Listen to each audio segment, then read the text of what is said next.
I just want to say one thing, Cincinnati. I'm still proud to be a Bengals fan. Hooday! Welcome to the Cincinnati and Dayton Sports Podcast with Lee W. Mowen. This is an audio podcast that covers local sports in Southwest Ohio, Northern Kentucky, and East Central Indiana. When the host promises that all teams in the region are covered, that's a fact. No talking about that team in Columbus. Other people in Dayton have that covered. Hear from a host with experience covering several schools and teams and working with several media organizations. No luck required here, buddy.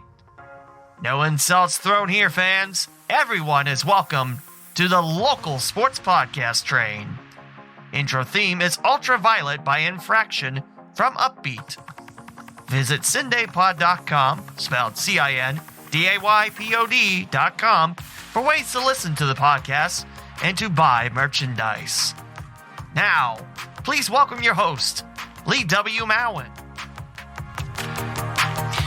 I'm going to go ahead and throw this out here. This is the second time I'm recording this episode. Because the last one just ended, I just threw out a bunch of insults. And unlike someone else in Dayton, that's not me. I don't throw insults. Maybe shade, but, you know. So, my instant reaction to Super Bowl 56. Halftime show was great. I felt the commercials were okay, but everyone was like, no. How many cryptocurrency commercials were there? Too many. How many too many? All of them. And there was a lot of people complaining about electric car commercials. Like, really? We're trying to save the environment here, you know? We only have one Earth. Love the Dr. Evil one. But man, everyone's gotten old. But you're not here for that experience. You're here for my take on watching the game from start to finish. Yeah, I'm proud of my Bengals. I mean, the run defense really held up. Just 2 first downs given up on the ground, which I'll save a segment for stats. So you can skip it and go to what happens in the offseason now. I just want to give you my instant reactions of Super Bowl 56. Again, great game. It's a tough way to lose, but I have a gut feeling Joe Burrow and the Bengals will be back. I have a feeling that trophy will be his one day. You can't tell me otherwise. The future is bright for the Bengals. We have a great team and a team to rule the North again. So yeah, I will say I complained about the holding call on Logan Wilson 3 times in the first take. This one, I'm all going to try to do it once. That was a crap call if I ever saw one. Wow. The dude's not even near him, and he's called for holding? He gets his arms around them? That's holding? Give me a break. But, yeah, that's my only time, because, again, there's points to stop him before we get there. So, that's my take on it. And yes, there was a missed call on Jalen Ramsey getting his face mask twisted on the first touchdown in the second half by Cincinnati. There was the missing call on T. Higgins getting held when the ball was coming right to him. What was that, first quarter? Yeah, it had to be. McPherson kicked that field goal after that. So, other than that, the refs let him play. I also think that there should have been a flag on Aaron Donald for either roughing the passer or taunting. Because this is where my ring goes. Classless, dude. Sit down. You got a ring. Whoop-de-doo. Good for you. Now go retire after, being a jerk and shoving our quarterback after he's already out of bounds. Man, I was happy Cincinnati stood up to him. He's getting frustrated and acting like... yeah. So, am I happy for the Rams? Mostly. Matthew Stafford, after getting butchered in Detroit, I mean, dude was literally the iron lung walking, one of the toughest quarterbacks out there. Second to Joe Burrow, I'd say, but, that might be biased. Odell Beckham Jr. getting away from a very toxic situation in Cleveland. Getting a ring, and I don't know if his wife gave birth. Was that Van Jefferson? I swear OBJ's wife was giving birth that night too. But non-contact knee injury, that was tough. That was tough. I hated to see that. I wanted us to win because we were a better team, not because Odell Beckham Jr. went down. But Cooper Kupp, that dude's a beast. He's going to continue being a beast. No offers after high school, too. That's crazy to me. And his college was EWU, which is Eastern Washington University. If you don't know about them, their logo has EWU shaped in an eagle. It's really cool. But the one I'm not, I mentioned Aaron Donald. That last move was classless, but whatever. Get your ring. Andrew Whitworth, definitely happy for him. I mean, I'm not mad at the Bengals, not re-signing him because most of the time when you're getting up in age, you lose your effectiveness on the offensive line. So I'm not mad on that because that's hindsight. It happens. Definitely happy for him to get a ring. Stan Kroenke, not happy for him to get a ring because that dude is shady as all get out. If you look at some of the stuff with his name, what's the name? I should have looked it up on Urinate Tree's Twitter account. He keeps mentioning it, but yeah, look under that. Happy for Los Angeles because, they won a Super Bowl in their own dome. Back-to-back years, too. How's that work? But, yeah, I'm happy for the Bengals. We weren't supposed to be in the Super Bowl, and yet everyone else kept doubting us. Had the lead until, a minute and some change to go from the second half onward. So, hey, Bengals got a lot farther than the Steelers, Ravens, and Browns did. So, there you go. Great performance. Broadcasting, I swear, Chris Collinsworth couldn't say Adena J's name right. Adena G. It's like, no, that's not how it's said, unless Dan Hoare got it wrong. Because, I listen to games on the radio. I'm pretty sure it's Adena J. And also, Al Michaels said in the pregame, I didn't know that. And I said, isn't that your job to know stuff? If you don't know it, at least act like you do. I mean, come on. Just do what most of us do. But overall, it's a good night of football. Am sad now that the fact that we don't know if the Reds will be playing, if at all, this year, because Rob Manfred is determined to ruin his sport. But that's not in this episode. You're not here for that cup of tea. You're here for this cup of tea, the Super Bowl tea. So that's my instant reactions. Overall, it's a fun night. Tough loss, but like I said, I think the Bengals will be back. And unlike certain people, I have never left the Bengals bandwagon. I've never quit on the team. So I enjoyed it. For all you Browns fans, you go root for your own team, because they're so much better than us. So, go back. No, not you, Seamus. So let's look at the stats. And I will apologize if this is the boring part. I'm sorry. I'm not going to spend terribly long on this. This is the box score, the game book. You call it box score. It's a game book. It's a PDF too. Amazing. So your team stats, we'll start with that first. The Rams get 3 more first downs than the Bengals do, 18-15. Bengals hold the Rams to just 2 first downs on the ground, whereas Cincinnati gets 5 of their own. Rams get 14 first downs through the air to the Bengals 10, and the Rams get 2 additional on penalty. Not going to mention the Logan Wilson BS call. The, Eli Apple call? That was correct. I hate saying that, but that one, it's hard to kind of defend that one. Net yards, the Rams 313 to the Bengals 305. Through the air, the Rams get 270 yards to 226. And on the ground, it is 79-43 in favor of the Bengals on 3 less rushing plays. Again, the run defense for Cincinnati played out of their minds. And that was a lot of fun to see. 2 picks by the Bengals defense. Awuzie with 1 and Bates with the other. Bates had the first one, and in fact, one of the few penalties whistled against Cincinnati. It was Vernon Hargraves III. He was inactive in that game, and he ran out and celebrated with the Bengals. He wasn't dressed, mind you, so yeah, that cost Cincinnati 10 yards, and Who knows? If there was a start at the 20, maybe the Bengals score in that drive. I don't know. Your individual stats, Joe Burrow finishing 22 of 33, 263 yards, 1 touchdown, no picks, a quarterback ranking of 100.9. Matthew Stafford on the other side, 26 of 40, 283 yards, 3 touchdowns, 2 picks, a quarterback ranking of 89.9. Neither of those are the best quarterback rankings in this game. That goes to Joe Mixon. Yeah, you heard me, the running back.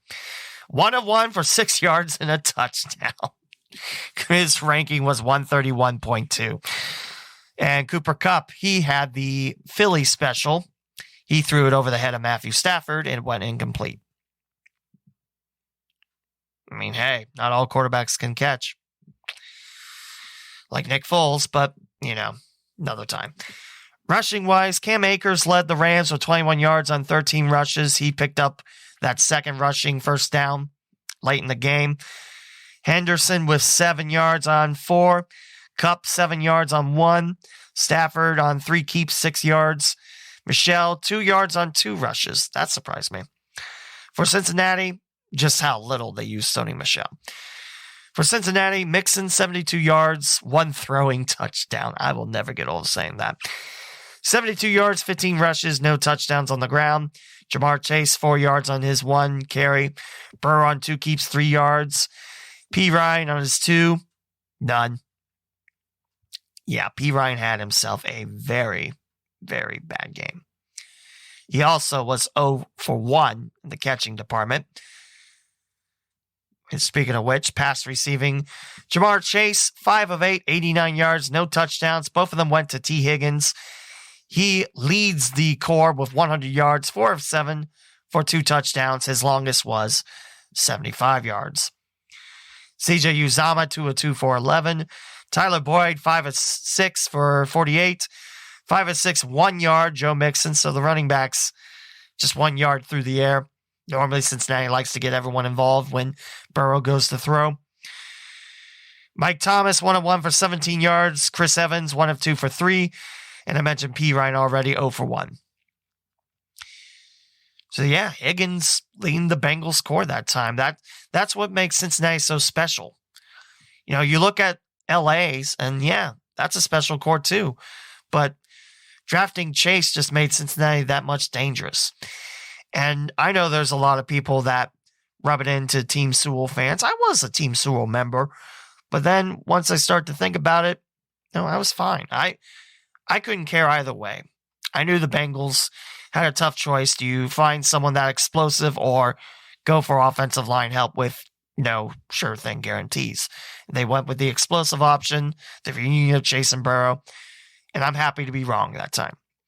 And for the Rams, Cooper Kupp leading the way. He is your MVP of the Super Bowl. 8 of 10, 92 yards, 2 touchdowns. Odell Beckham Jr. had the first touchdown. He finished 2 for 3 with 52 yards and 1 touchdown. Hopkins, the tight end, TE3, 4 for 4 for 47. Van Jefferson, 4 of 8 for 23. Henderson, 3 of 5 for 43. Akers, 3 of 4 for 14. Skoranek, 2 of 5 for 12. And Stafford, he could not catch the throw from Kupp. He went 0 for 1. So again, that's your stats. I'm not going to dive too far into it. If you want to hear more, that's what the box score on NFL.com is for. I just wanted to give you some of the basis. So yeah, very close game. Very, very close game. However, one big number, Joe Burrow was sacked 7 times for 43 yards. Most of those were in the second half. I don't have the exact number of, how many were in the second or the first. But I will tell you, LA did a great job readjusting and getting their tackles through the line. And that's just going to be one of the things the Bengals really have to work on for the upcoming 2022 season. For Stafford, he was sacked twice. I think the first drive. Why would you run it on 3rd and 17? What were you thinking, O.C. O'Connell? You sure you want them Vikings? No, I think O'Connell will be great for Minnesota, but we'll see. No fumbles. Just 2 picks by Stafford. That was it. It's a very clean game. Penalty-wise, I'm sure that's here somewhere. This will be the last one. Bengals penalized 4 times for 31 yards. Rams 2 of 10. And I mentioned my grievances. That would be all I say. The Rams had the ball 30 minutes, 47 seconds to Cincinnati's 29-13. So that's your stats. That's the Super Bowl. And now we move on to who the Bengals should target in 2022 and their free agents at the end of the year. So in the first one, there was a big article, and I'm just going to look at this spot track listing of free agents. And let's sort that from age again. It's actually a really nice tool. Bengals have $59 million to spend the cap. And me not being a betting man, but I'm going to go ahead and say it, I think the Bengals get that offensive line some help this upcoming season. Honest to goodness, I do. In case you're wondering about your free agents, we'll start with the unrestricted free agents first. Some of your big names, CJ Uzomah. And I think if you give him a market value deal, 2 years, $7 million each year, so 2 for $14 million. Yeah, I'd say he has great chemistry with Joe Burrow. He's got, this love for Cincinnati, which I think all the Bengals do. I mean, just you have a different vibe to it, This Bengals team just, is so, there's just such a great vibe. And I hope it doesn't go away after this year, after this season. So I mentioned CJ Uzomah. He's one of the big free agent names. Larry Ogunjobi, a defensive tackle. He got hurt against Las Vegas. I'd like him back because definitely he's a big help on that defense. Riley Reef, the left tackle. I thought he was a right tackle. Am I wrong on that? Oh, well. The tackle. Riley Reef played well the beginning of the season, but once he got hurt, that was kind of it. Like, what was that, week 13? Week 14? I mean, he's 33, so he's getting up there in age, but I wouldn't mind seeing Reef back. And there was that article again, which I wish I could have found again, but again, I scrapped the first recording because I got really, I just started insulting people, and that's not me. I'm sorry. I actually believe in having class. So I mentioned Riley Reef, Larry Ogunjobi, CJ Uzomah, Vernon Hargraves, the cornerback. I really don't know if he comes back, especially after what he did to cost the Bengals 10 yards. I don't know. Kevin Huber, the punter. I don't see any reason why the Bengals don't bring him back. That dude's Cincinnati all the way. Keep him in. QB2, Brandon Allen. That's interesting. It'd be interesting to see who Burrow's backup will be. If they do keep Brandon Allen, I don't know. Ricardo Allen, the free safety, the only one that had Super Bowl experience coming into the Super Bowl for the Bengals. He's a free agent this year. He's 30. Jesse Bates, another big name, the safety. I will admit, not his greatest year, especially on a year where he was trying to prove that he's worthy of a contract extension. But I'd still take Bates. That dude's a beast. So hopefully he'll get re-signed. Clark Harris, long snapper.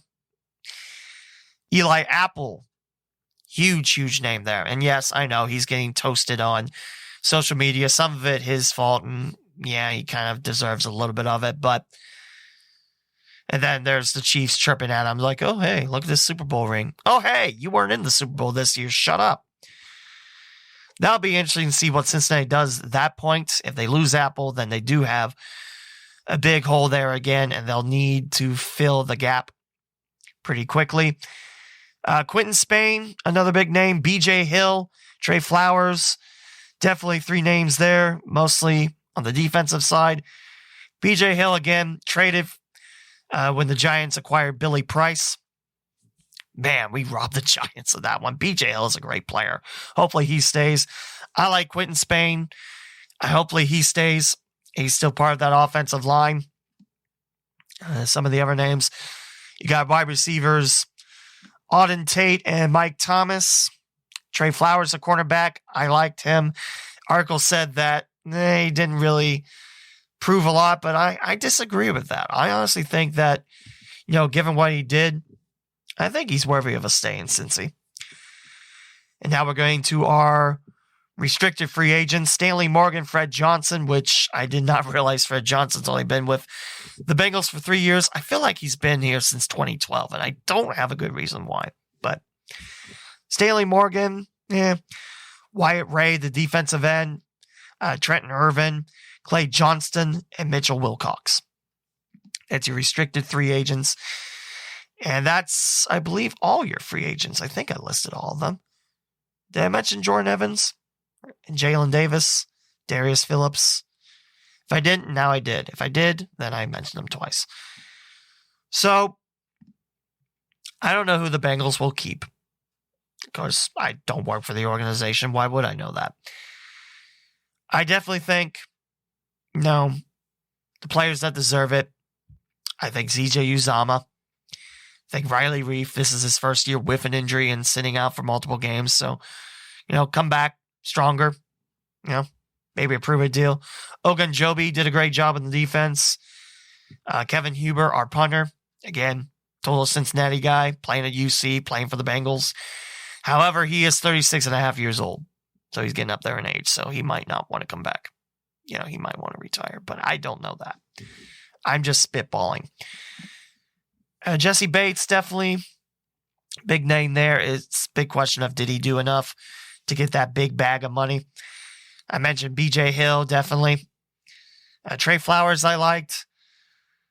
Quentin Spain, definitely. I think, yes, I know he gave up that last play, but dude's been solid all year, so keep him there. That's some of the ones I would keep. Actually, let me look and see if I can find that article, because it was a pretty nice one talking about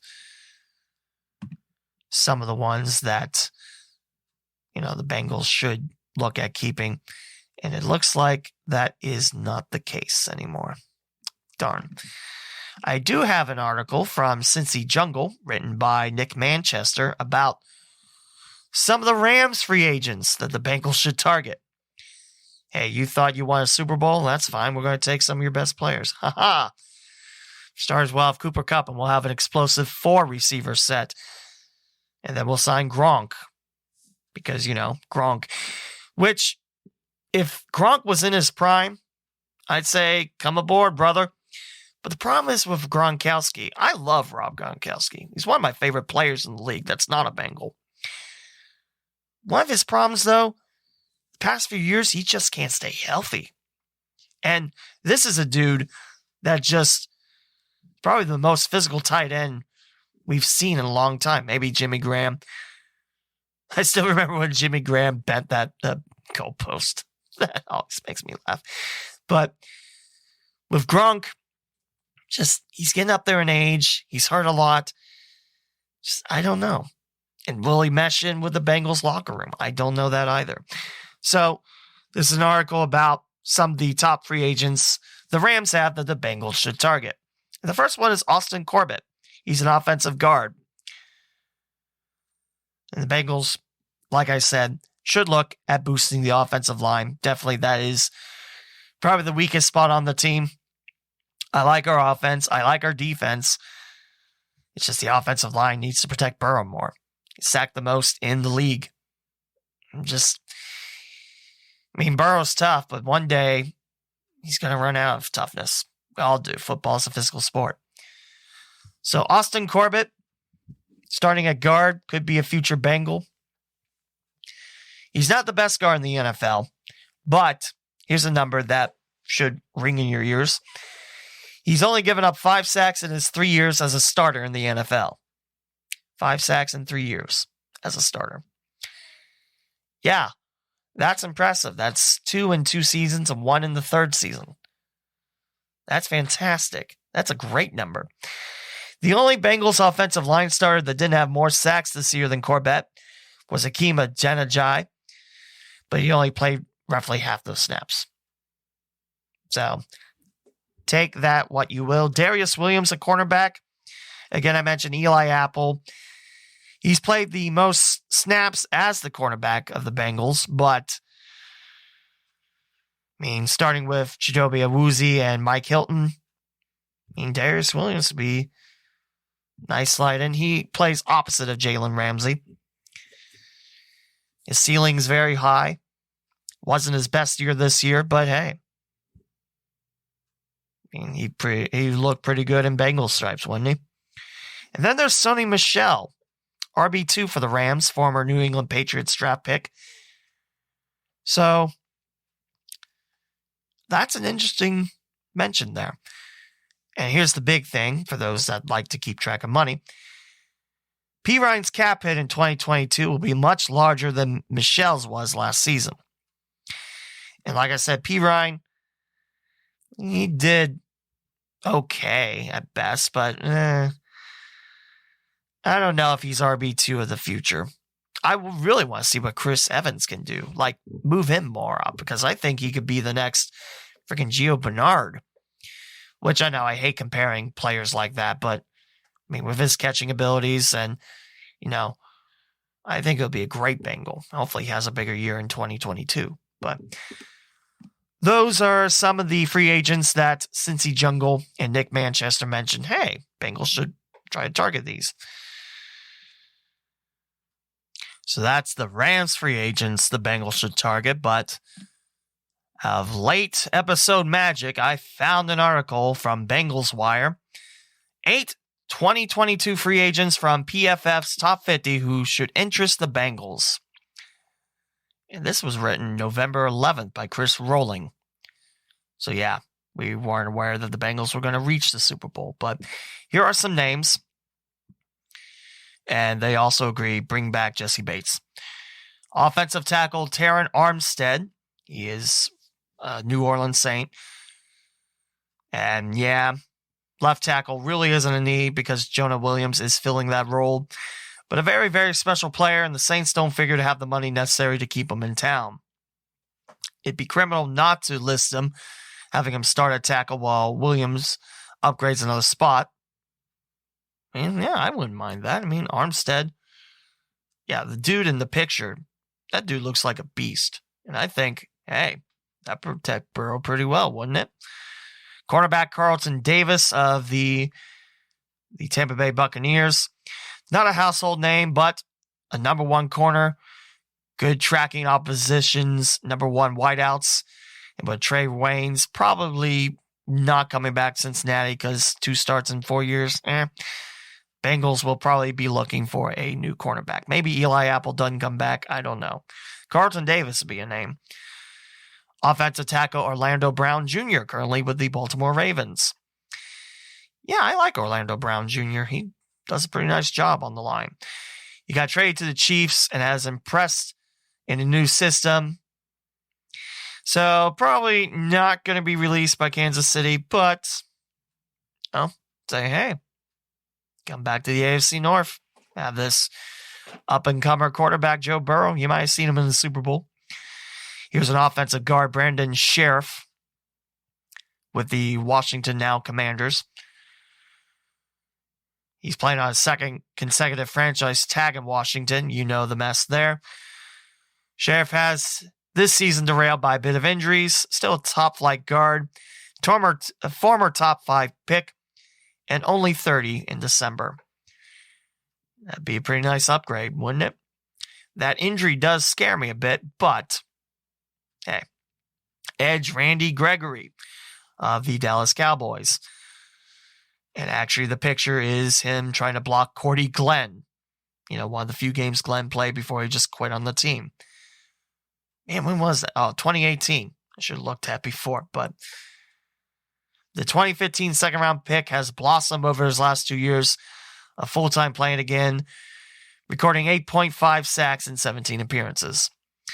His 90.7 pass rush grade through Week 9 of the 2021 season ranks 3rd among edge rushers, and his 17.3% pressure percentage ranks 5th among edge rushers with at least 100 pass rush snaps. That'd be a pretty nice add in the edge.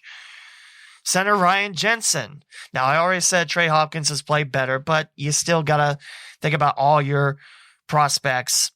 If you want Burrow to survive, everything's got to be looked at. So this is a Tampa Bay Buccaneer 2, Ryan Jensen. Logged 4,000 plus snaps at a high level since joining the Buccaneers in 2018. He won't be cheap. He'll be 31, but maybe you look at that. Harold Landry, another edge of the Tennessee Titans. He's hardly missed any time since becoming a member of the NFL. At least 9 sacks in 2 of his last 3 seasons.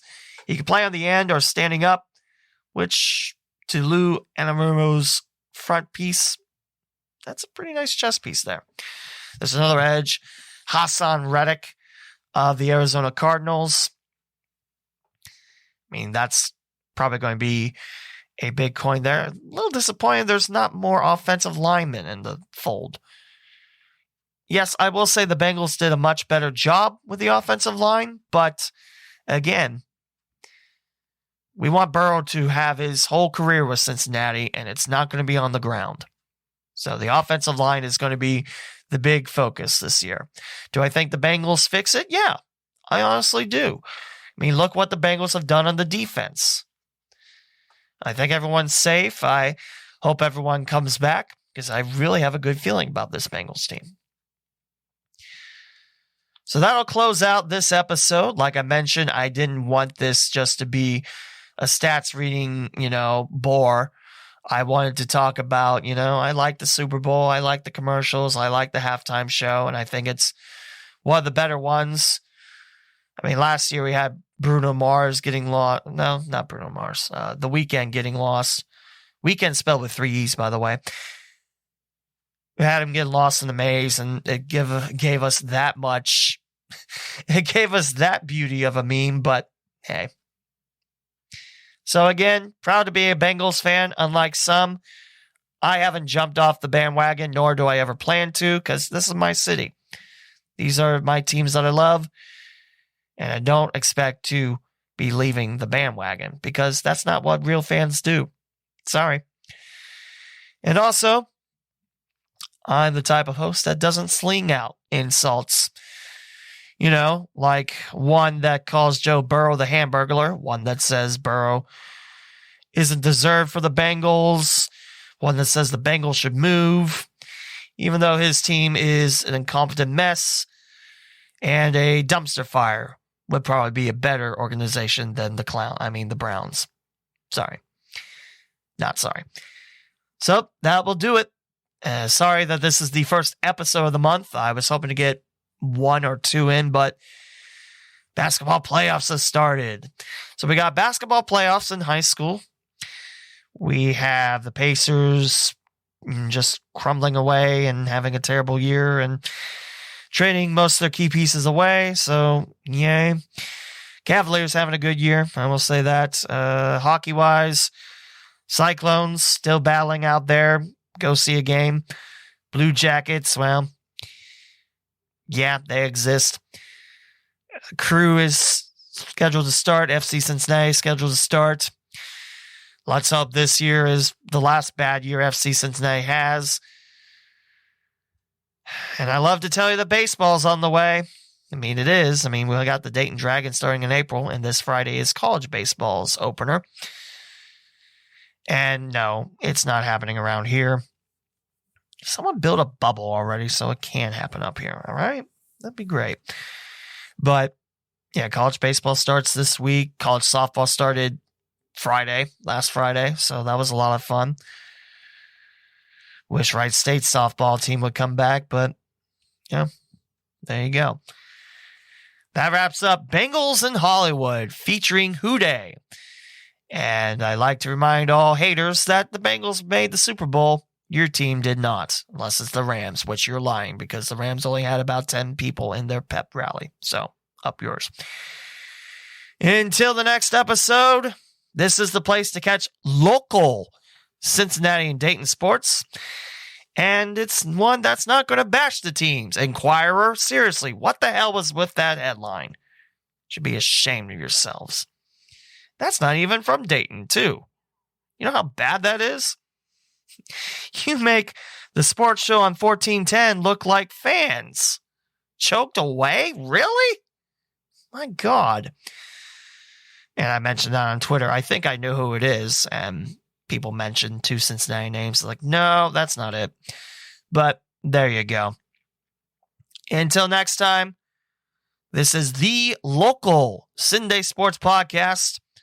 And it's the end of episode 229. Thank you for listening to the Cincinnati and Dayton Sports Podcast with Lee W. Mowen.